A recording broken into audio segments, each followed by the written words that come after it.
Tengamos presente que nuestro pueblo no es el europeo ni el americano del norte, que más bien es un compuesto de África y América que una emanación de la Europa, pues que hasta la España misma deja de ser europea por su sangre africana, por sus instituciones y por su carácter.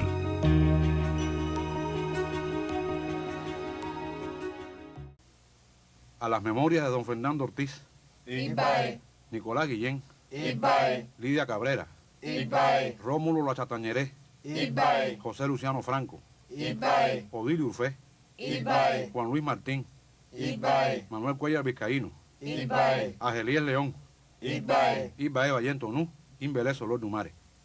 ¿Cómo somos? ¿De dónde somos? En don Fernando hablaba que la mayor parte de los negros esclavos que vinieron eran lucumí. Se suponía o se dice, se ha dicho hasta ahora de que Lucumí era una región de Nigeria. Yo busqué esa región y no la encontré en ninguna parte. Esa región no existe. Y entonces en mi pesquisa, en conversaciones que tuve con distintos profesores, investigadores, científicos nigerianos, hombres de toda la clase social y demás, Yoruba, coincidieron en que Lucumí es un saludo que existen entre ellos, o Lucumí. Y se supone que cuando llegaron aquí a Cuba, saludándose constantemente, o Lucumí, o Lucumí, o Lucumí, o Lucumí, el dueño, el español, dijo, bueno, esta gente son o Lucumí, Lucumí. Y de ahí es donde yo supongo que surja el término Lucumí.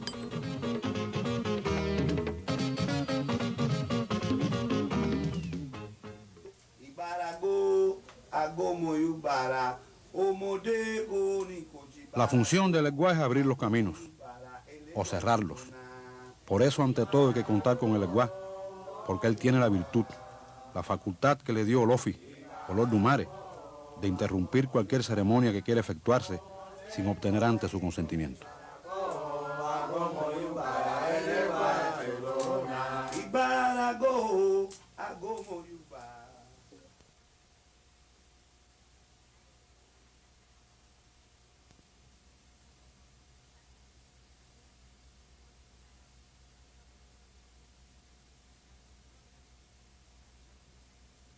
Ocurrió lo siguiente, estábamos en un tambor que se hizo para Ochún, en casa de Bebo Pastoriza, de Don Beate, Babalao Viejo. Y en el momento en que se comenzó a tocar...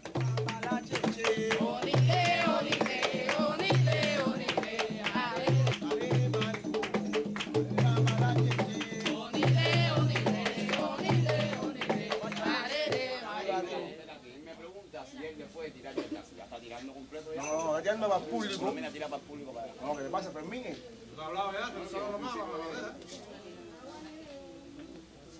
¿Por qué razón no se puede filmar?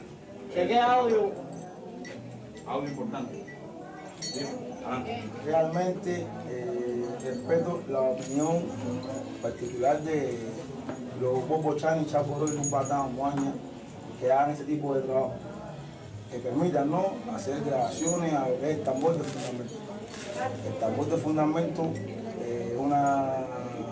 se fundó en Cuba o en Nigeria, porque el objetivo es hacer el bop, salvar a las personas religiosas que implementan el santo, los manda a hacer un tambor por un bop.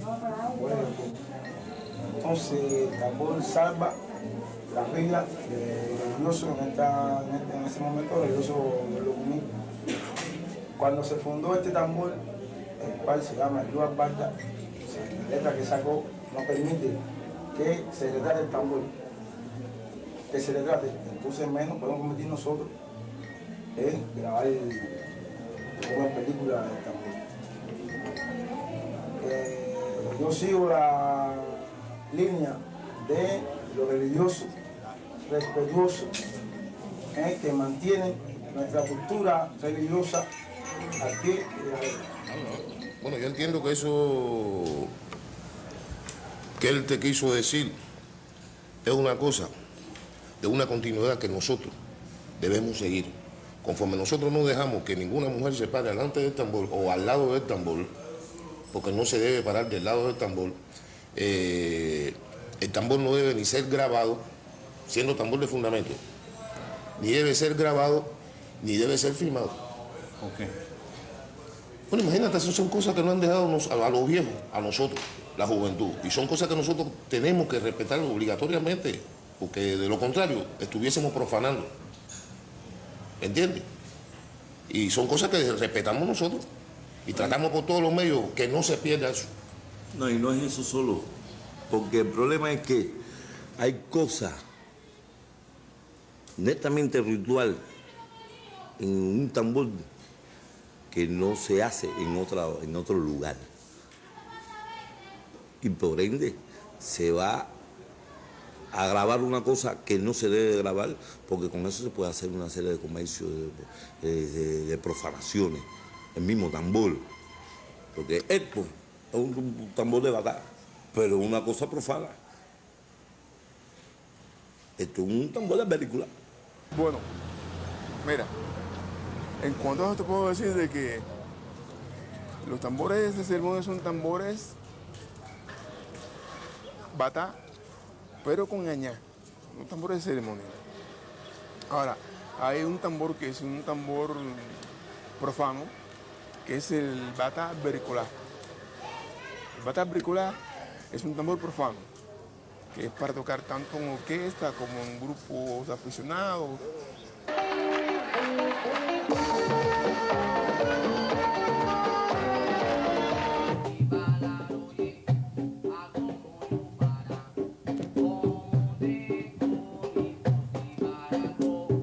Pero ya cuando se va a ir al Bodu Daranla, donde se va a tocar esta música sacromágica, donde se va a tocar en serio, pues se toca con un tambor consagrado, es decir, con un tambor, después de haberle hecho una ceremonia, un tambor con añá, es la palabra.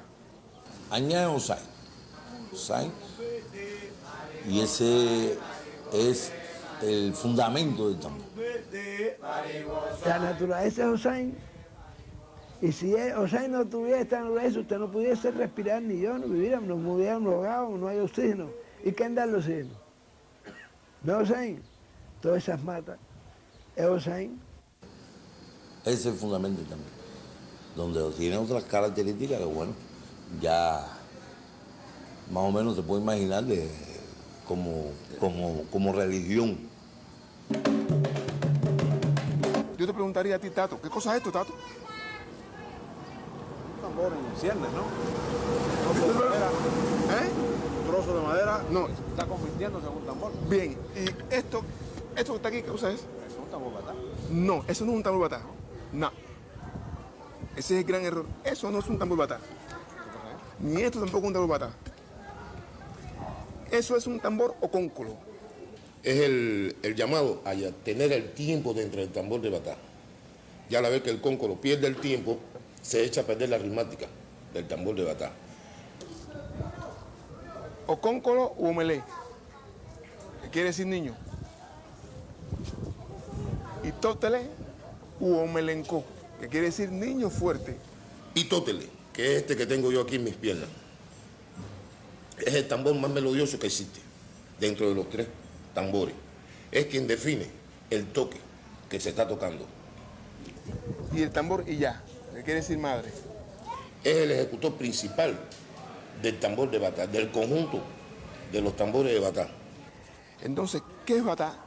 Batá es el conjunto de los tres instrumentos. La palabra batá quiere decir familia. Nosotros vamos a hacer un ejemplo ahora de un tambor, para que se puedan dar cuenta lo que hace el mayor y lo que hace Itótele. Aleluya, Señor.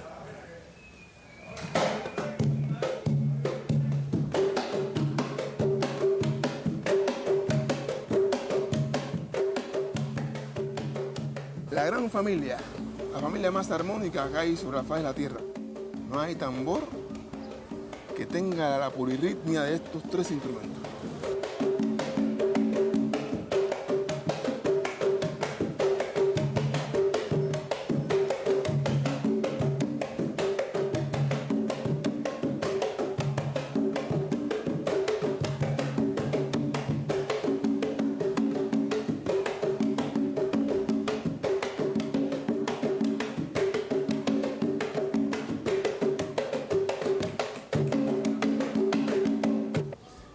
una pregunta. ¿Y de qué madera se hacen estos tambores y cuál es el proceso de construcción, de fabricación? Bueno, la madera sacrosanta de este tambor es el cedro.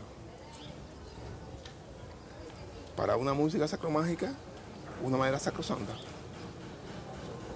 es la madera más tímbrica para este tipo de tambores. Es la que menos pesa, es la más aromática y es la que generalmente se ha utilizado a través de los tiempos para... Y el proceso de construcción, de fabricación del tambor, ¿tú utilizas para esto un torno? ¿Cómo lo haces? No, este tambor, yo cojo el bolo de madera y con un hacha lo voy devastando a golpe de hacha y luego con una cuchilla de vuelta le voy dando esta vuelta que tú le ves acá. ¿Ves? Esta vuelta que le llamamos cuello. Este es el cuello. Acá la cabeza, ¿eh? El cuello y acá el cuerpo del tambor, la boca aquí abajo. Es decir, el chachá del tambor. Todo eso se hace a base de cuchilla de vuelta. Y el vaciado, discúlpame que te interrumpa. Bueno, el vaciado yo... Aquí hay un vecino que me aguanta casi siempre, un muchacho que trabaja conmigo ahí, que me aguanta el tambor.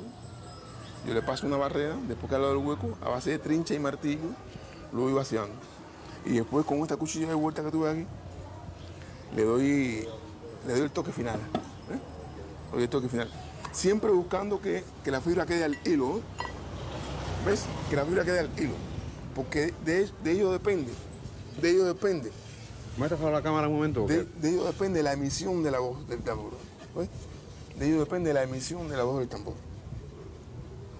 También el grosor de mayor a menor y de menor a mayor. Y una pregunta, ¿por qué esta forma que se ha dado en llamar clepsídica, ¿no? Que parece una suerte de reloj de arena? Sí. ¿Esto tiene algo que ver con la sonoridad del tambor? Esta es la caja de resonancia del tambor.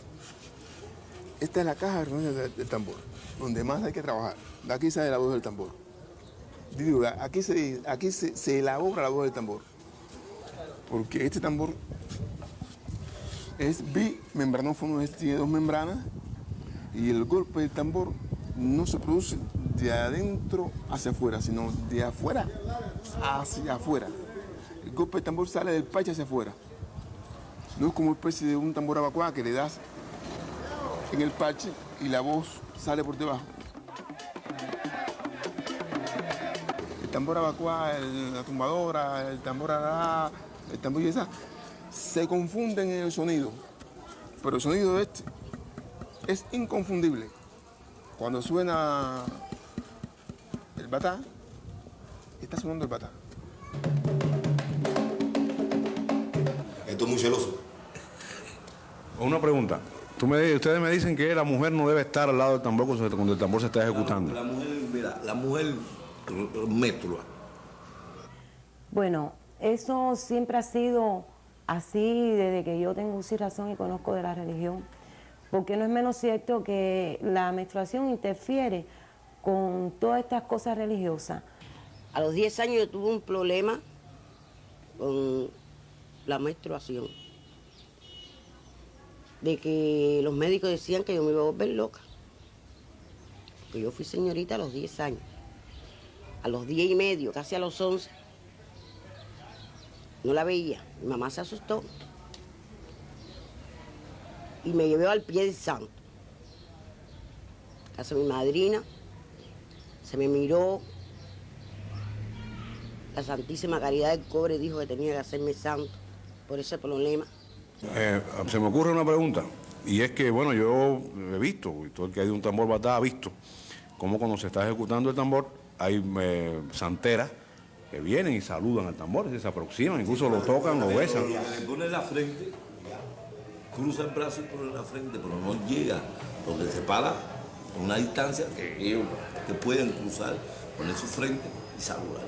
Pero la mujer que esté en mala condición, no debe. No debe estar ahí, o si no... No debe. No debe. Mujeres, antiguamente las mujeres que tenían su menstruación... No saludaban el tambor. No saludaban el tambor. Ni iban al tambor, vaya. Iban al tambor, pero no se acercaban. Ellos estaban en su proximidad de la fiesta, pero no se acercaban. Ni tampoco se acercaban al santo, porque no iban a hacer nada en el santo. No pueden hacer nada en el santo.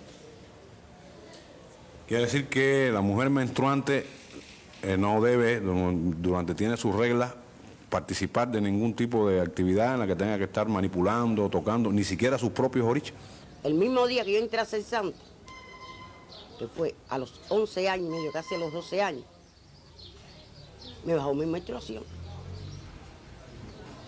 Y hasta ahora yo no he tenido problema con eso. Ahora, hay personas que dicen de que no deben de tocar los santos con ese proceso, pero yo entiendo de que yo, principalmente que lo hice por eso, no lo toco todos los días.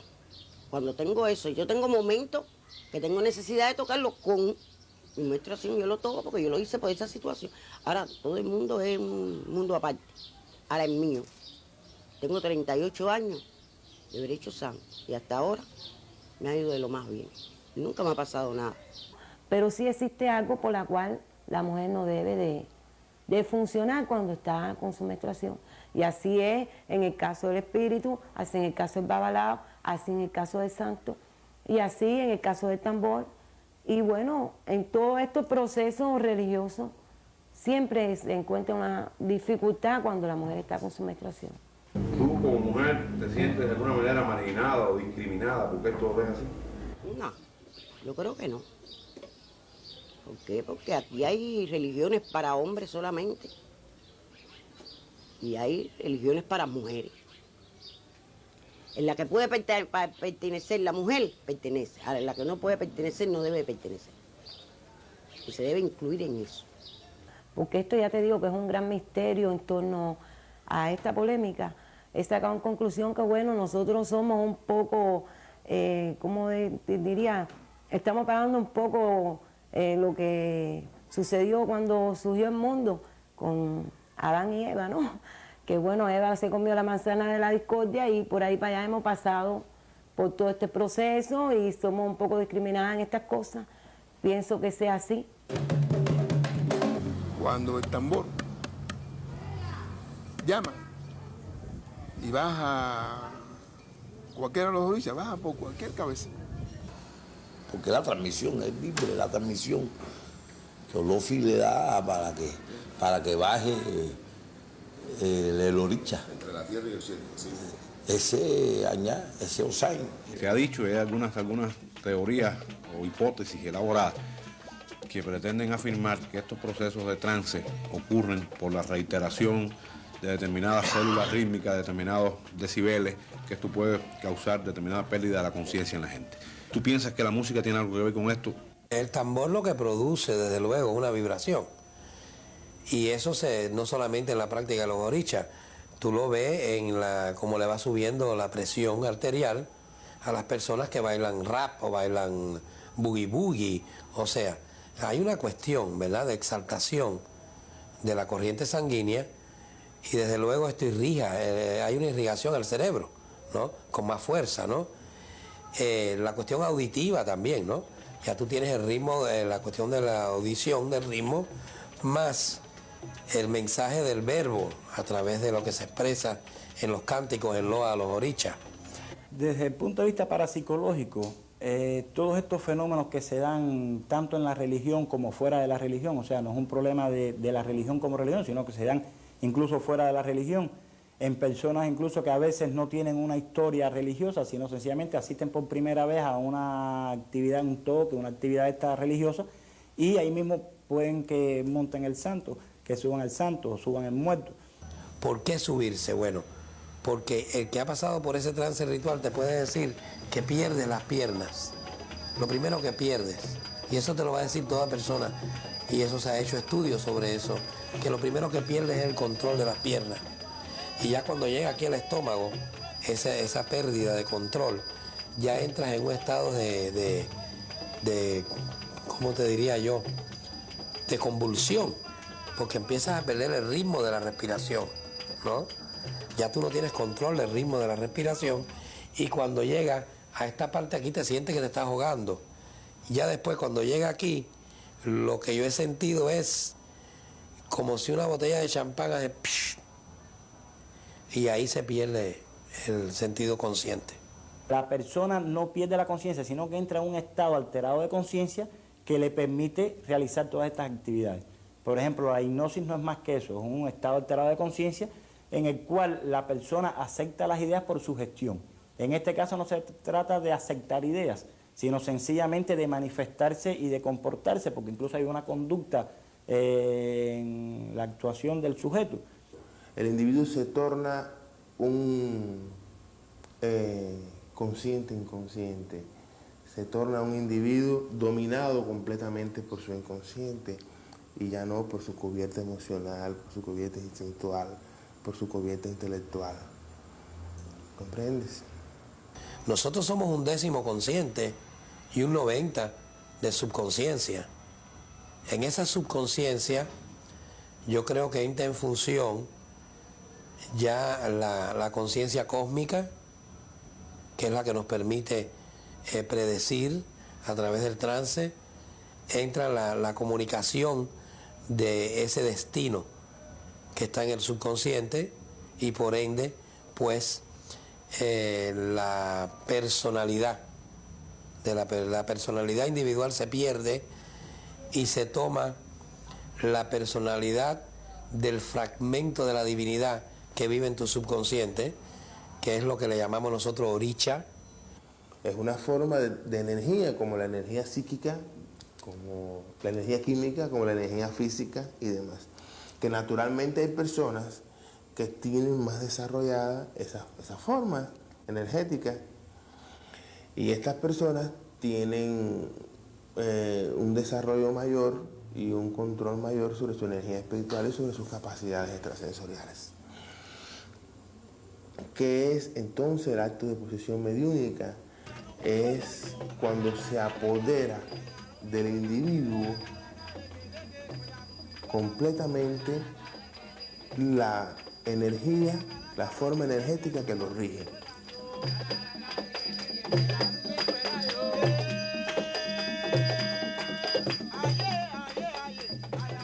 Las personas en estado hipnótico mantienen un estado eléctrico cerebral mayor que las personas en estado vigil.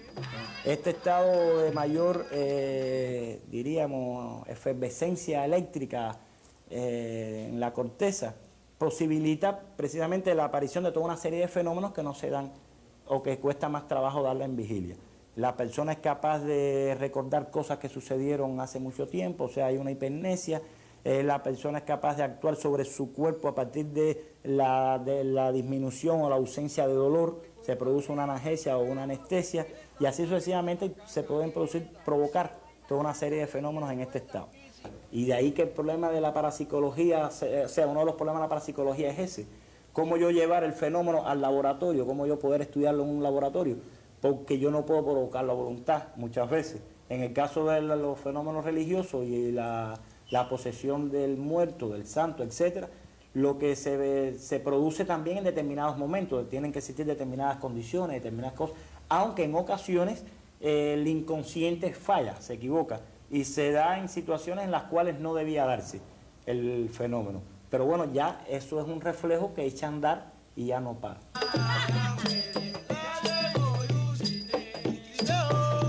El tambor es el que llama y va dando la transmisión del toque, de lo que se quiera hacer. Y ahí en esto, eso va entrándole a la persona. Eso le va y entre la lengua y el toque, le va entrando y le va entrando a esa persona que va cogiendo, se va desfigurando porque va cogiendo un trance hasta que viene el origen. Lo que dice que en un modo, si se le está perdiendo y no está correr, no está hacer dos cosas que está teniendo que implementar, y mire para dar y se prueba suyo, porque tiene más que son y ya no da. Cuando suena el batá, está sonando el batá. Es música sacromágica, así sea albericular. Hay quien dice, pero si yo no tengo 8 a 8 y cuando oigo sonar el batá, me entra cosquillita. vente a picazón. Y hay quien tenga sentado su coche y no lo llama, jamás lo llama. Tú pasas por aquí, por los Jesús María, dando tu vuelta. ¿Y me viste a ti? Ahí estaba el mamilo, dice que había venido a rememorar los viejos tiempos y las cosas pasadas. ¿Cómo te parece, Milú? Chévere. Chévere. ¿Sabrosura? Sabrosura. Con sentimiento. No importa, vamos, yo creo que está hecho. Diga lo que diga, vayan a ver, la sabiduría la dejaron los africanos aquí.